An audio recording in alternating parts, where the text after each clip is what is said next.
y justamente vamos a conversar con él. Ojalá podamos, tenemos ya creo que lo tenemos. El contacto por la vía telemática del doctor Ricardo Vanegas. ¿Cómo está, doctor? Buenos días, gracias por atendernos. Buenos días, doctor. Buenos días, gracias por la invitación. Gracias, doctor. A ver, doctor, en estos días, pues, se han dado una serie de, podríamos decir, acusaciones por parte del asambleísta Fernando Villavicencio, que es el presidente de la Comisión de Fiscalización de la Asamblea Nacional, donde a usted directamente lo está acusando de que usted tiene que ver con un contrato en Petroecuador con el tema de seguridad que pertenece a una de las empresas que es Oro Negro, y él ha dicho pues que usted tiene que ver con este contrato, pero ayer estaba escuchando justamente sus declaraciones y usted dice que en el año que usted o la empresa que usted tiene cierto número de acciones, en ese año no tenía nada que ver con las acusaciones que él presenta ahora. A ver, en este país en el que nosotros vivimos, los empresarios podemos suscribir contratos con la entidad pública. La empresa Cefin la tengo desde el año 2003 y el año 2016 la empresa, a través de su representante legal, que no soy yo, suscribió un consorcio con la empresa ASM. Ese consorcio se denominó Oro Negro.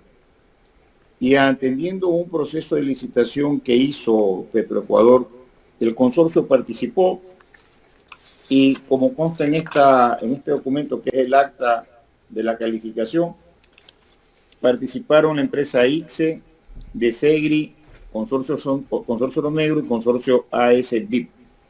Y el consorcio Oro Negro, por tener la propuesta que más convenía a los intereses de Petroecuador, fue adjudicado. ¿Dónde empieza todo el problema del señor Villavicencio? Él ha utilizado como informante a un señor Garrido que se presentó en un programa de televisión YouTube, La Posta, y este señor Garrido se atrevió a decir que había un sobreprecio de $10 millones.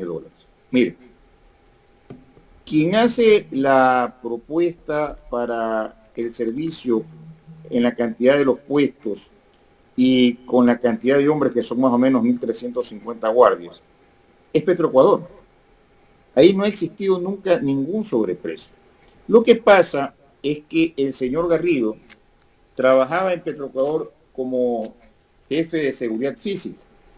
Y entonces él, violando lo que se llama el conflicto de intereses, antes de trabajar en esa empresa, trabajó en otra empresa que se llama ICSE.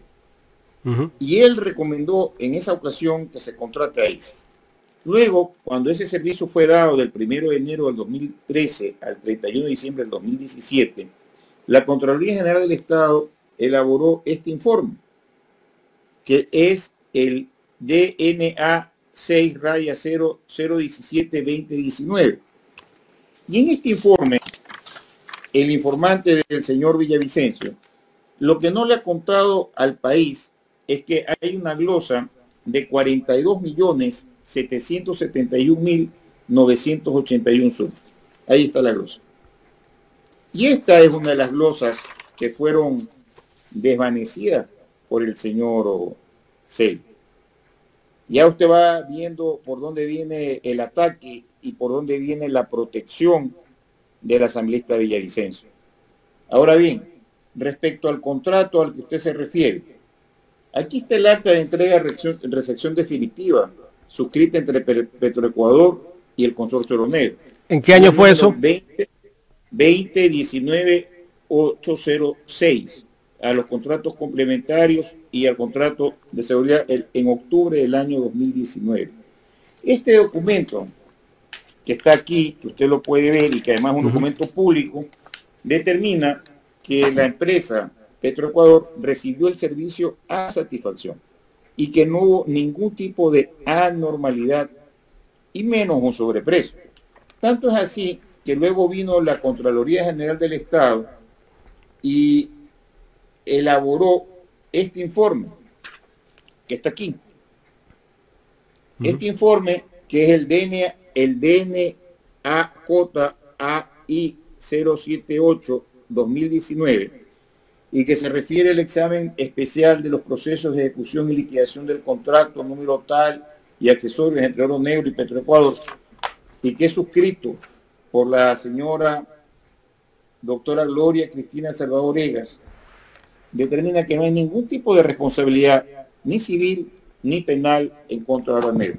Para el que no sabe, cuando el juez de cuentas, que es la Contraloría, determina que no ha habido ningún sobreprecio y que se ha cumplido satisfacción con el contrato, se acabó la responsabilidad. Ya no hay nada más que investigar. Y eso es lo que el señor Villavicencio, sabiendo que esos documentos existen, no se refiere.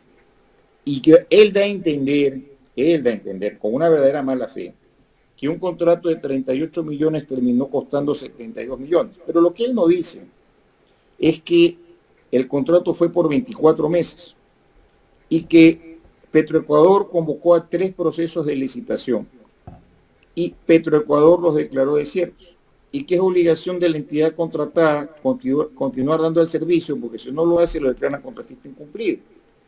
Que los precios que se significó el servicio de seguridad durante esos, creo que 19 meses más, son los valores unitarios que se encuentran señalados en el contrato principal y que obedecen al pago de los sueldos y salarios y demás gastos que hay con los empleados que eran guardias de seguridad. Eso es lo que no dice el señor Villavicencio. Pero en la temporalidad, él ha dicho además que un señor de la Torre ha dado en una delación una declaración de que a través de una tal Natalia ha habido una coima para adjudicar un contrato a una empresa de seguridad. Pero de la Torre no trabajaba pues el 2016 en Petroecuador. Sí trabajó en Petroecuador el año 2019. Y es verdad, porque sí es cierto que el año 2019 Petroecuador, mediante el contrato número 2019-483, adjudicó a dedo al consorcio Grupo Insigne un contrato por $36.299.000, que es este contrato de aquí. Y lo firmó la señora Nadia Ruiz Jacome, subgerente de logística y abastecimiento de Petroecuador, y el señor Hugo Leonardo Bedoya, procurador común del consorcio Grupo Insigne, 4 de octubre del año 2019. Este es el contrato que está vigente. Y sobre ese contrato, la Contraloría General del Estado ya emitió un informe diciendo que no se podía hacer la contratación en estado de emergencia y que eso es materia actualmente de investigación. Entonces, Villavicencio, solo que haya descubierto el túnel del tiempo para ubicar a De la Torre en el año 2016, solo que el señor Garrido, que ha sido su informante, pueda justificar cómo ha dejado de pagar la empresa en la que él está $42.700.000. Solo que eso se pudiera justificar, lo que tendríamos que investigar es esas empresas, y no una empresa que dé un servicio que no tiene ningún tipo de responsabilidad. Pero también ha dicho Villavicencio que hay una indagación previa iniciada por el tráfico de influencias contra funcionarios de Petroecuador el año 2017. Y se ha atrevido Villavicencio a decir que en esa indagación previa de 55 cuerpos está vinculado el doctor Vanegas. Eso demuestra que el señor Villavicencio, primero, desconoce lo que es el Código Integral Penal. Segundo, que cuando publica lo que ha publicado en sus redes sociales, ahí se ven los 8 nombres de los funcionarios de Petroecuador que están imputados. Porque el delito de tráfico de influencias no es contra los particulares, es contra los funcionarios. Claro, y usted no trabajaba en Petroecuador. Yo nunca he trabajado en el sector público. Yo todo lo que he hecho, lo he hecho ejerciendo la profesión. Y para el señor Villavicencio, que seguramente no es abogado y tampoco se preocupa de aprender, en materia penal responden las personas por sus actos. Y le pregunto, si yo no era el administrador de Oro Negro, si yo nunca estuve en ninguna reunión de Oro Negro? Nunca participé en nada. Nadie me conoce porque, claro, quiero decir, nadie me conoce porque nadie tuvo trato conmigo. ¿Qué responsabilidad puedo tener yo? Y sobre todo, ¿qué responsabilidad puede tener el doctor Vanegas en un consorcio que ha cumplido con todo lo que la ley dice y que los informes están en orden? CEFIEN es parte del consorcio Oro Negro. CEFIEN es parte, no Ricardo Vanegas. Empresa a la cual usted tiene el 95%. ¿Cuál es el porcentaje de acciones? Mire, el porcentaje que tenga es un negocio totalmente ilícito que lo he hecho alrededor de tantos años. ¿Y no es delito tener una empresa? No, pues el delito es lo que está cometiendo el señor Villavicencio, porque se está basando en su inmunidad parlamentaria para lanzar una cantidad de basura sin mostrarle un solo documento.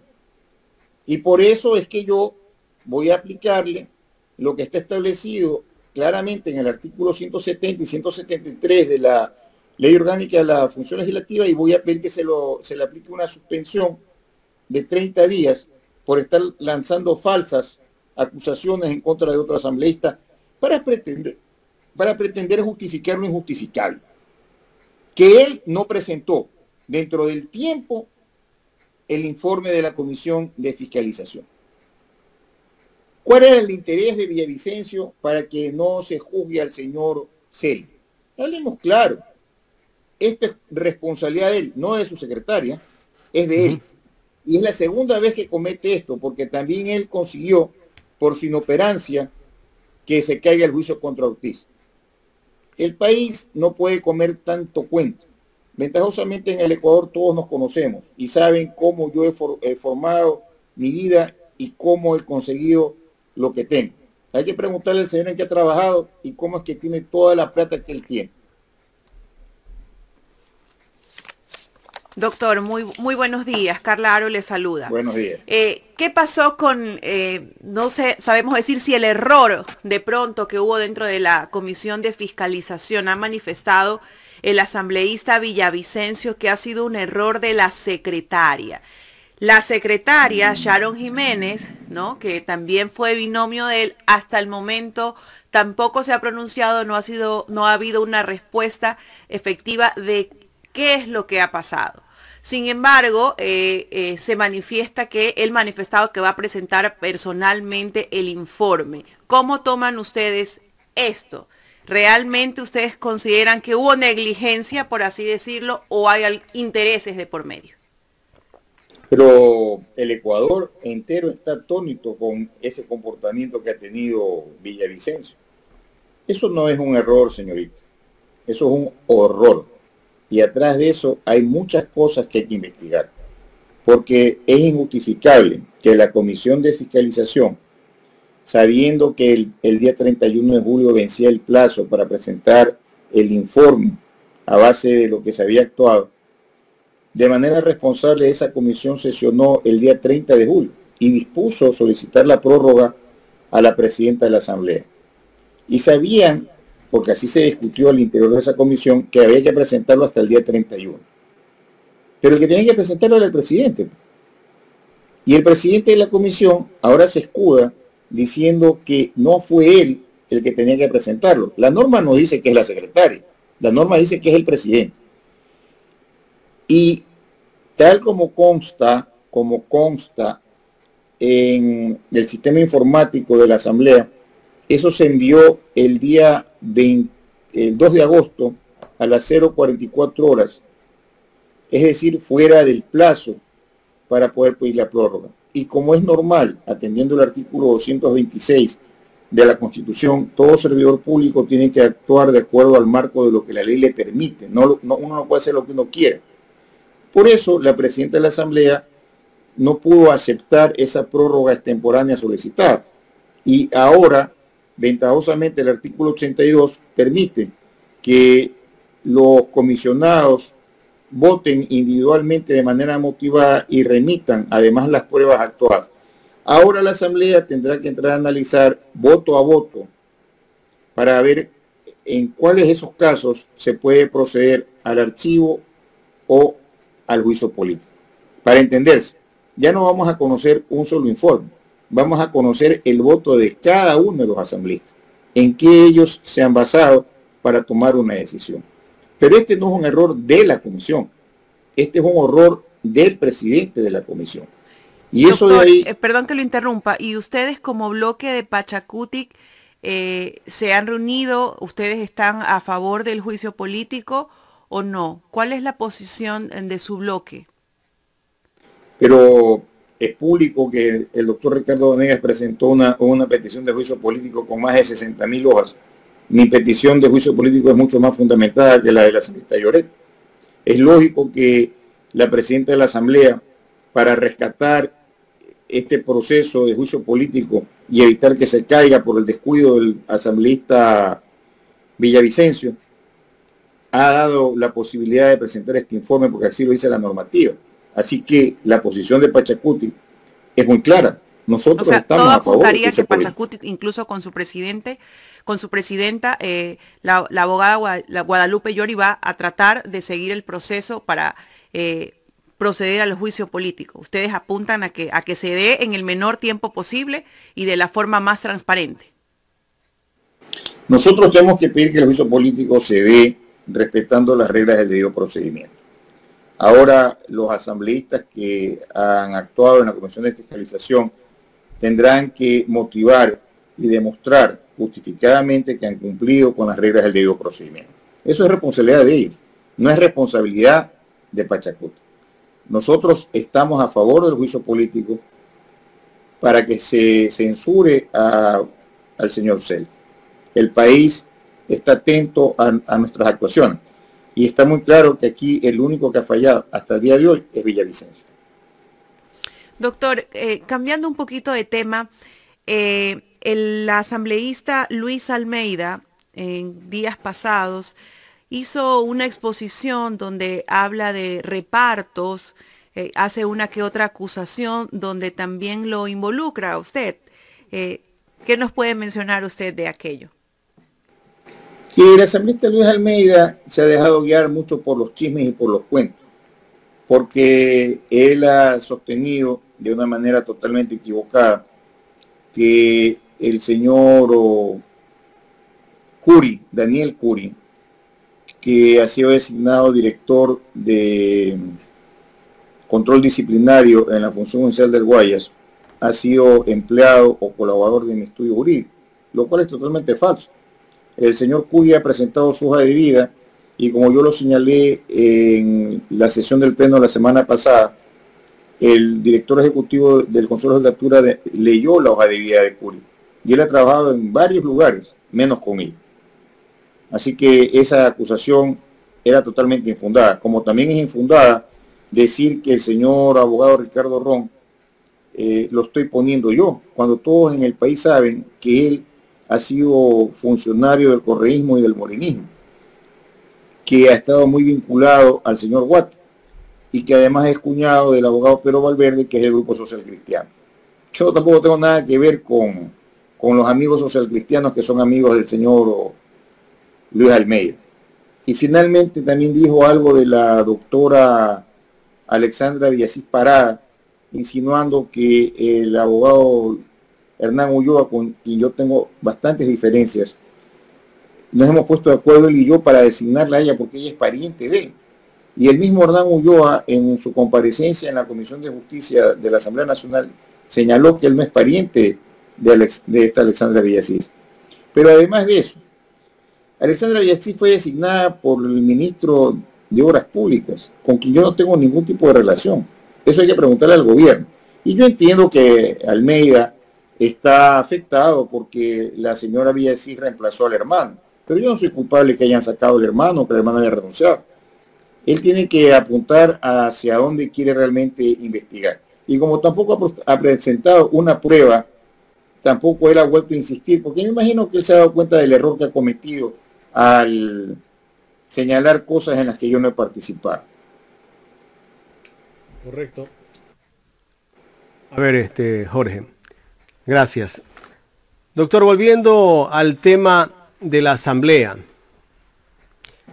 El señor Villavicencio dice que detrás de que lo quieran sacar de la comisión de fiscalización está usted y Pachacutic. ¿Hasta qué punto es verdad lo que nos ha manifestado a través de los medios? Yo pienso que el señor Villavicencio piensa mucho en mí, demasiado piensa en mí. Para mí es totalmente inexistente esos pensamientos que él tiene hacia mí. Yo no soy contrario de Villavicencio. Las faltas que él ha cometido, las ha cometido él solito, no las ha cometido a través mía. Fue él el que hizo caer el juicio de Ortiz, fue él el que no presentó el informe de la Comisión de Fiscalización a tiempo, fue él el que ha estado diciendo en forma insistente una cantidad de mentiras en contra mía. Pero yo no estoy hablando nunca nada de él. Fíjese bien en mis actuaciones, yo soy un hombre de bien, un hombre serio, un hombre decente. Y si antes me he callado es porque he esperado que rectifique en su comportamiento. Pero como no lo hace, tengo la obligación yo, con documentos, de mostrar los horrores y errores que él comete. Ahora, si usted me pregunta si él puede ser sancionado, solamente hay que leer el artículo 26 de la Ley Orgánica de la Función Legislativa. Ahí establecen que cuando el presidente de una comisión comete tremendas fallas, evidentemente que puede ser sancionado por la misma comisión que él integra o por el pleno de la Asamblea. Y eso pues lo tendremos que analizar cuando el tema llegue hacia el pleno. Antes no le puedo dar tampoco una opinión porque como puedo ser juez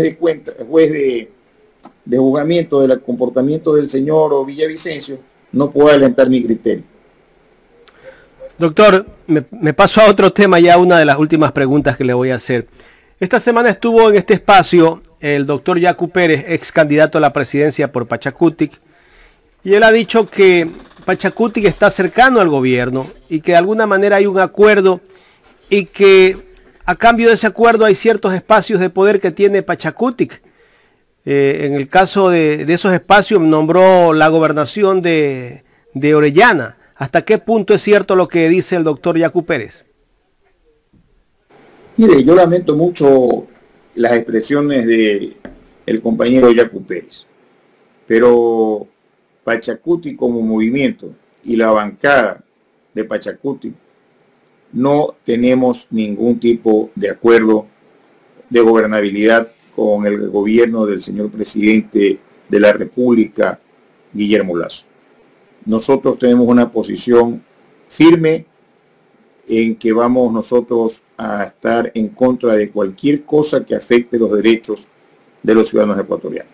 Y quiero recordarle además que hace pocos días ha tomado posesión como presidente de la CONAIE, Leonidas Issa. Pachacutic y la CONAIE están trabajando en forma unificada y conjunta. Y el 14 de agosto va a haber una reunión entre el directorio ejecutivo de la CONAIE, el directorio político de Pachacutic y su bancada de asambleístas. Así que lo que está señalando Yacu Pérez es totalmente falso. Nosotros no estamos con el gobierno. Nosotros en la asamblea seguiremos actuando en defensa de los derechos de los ecuatorianos y seremos siempre un movimiento de izquierda, no de derecha. Doctor, ¿eso quiere decir que se limaron esas asperezas que había entre el dirigente de la CONAIE y ahora presidente Leonidas Issa y Pachacutic? Nunca han habido asperezas entre Leonidas Issa y Pachacutic, que yo conozca. Y además, nosotros somos... Acusaciones hubo de parte del candidato a la presidencia, Yacu Pérez, en algún momento. Las diferencias las ha tenido Yacu Pérez con Leonidas Issa, pero no Pachacutic con Leonidas Issa. El Pachacutic es el brazo político de la CONAIE y nosotros no tenemos por qué no trabajar en forma unificada y conjunta con el máximo representante de la CONAIE. Doctor, quiero agradecerle por haber aceptado este diálogo aquí en Ecuador en Directo. Yo les agradezco a ustedes por la oportunidad y a los ecuatorianos que me conocen tienen que comprender cuando las personas somos íntegras y estamos luchando firmemente contra la corrupción, aquellos que se sienten afectados comienzan a inventarse tonterías que no pueden demostrar. Pero eso no nos va a parar. Nosotros vamos a continuar en un combate frontal, objetivo y con documentos contra todo acto de corrupción. Muchas gracias. Gracias al doctor Ricardo Vanegas, asambleísta de Pachacutic, aquí en el programa Los Especialistas de Ecuador en Directo y la Gran Alianza Informativa Digital.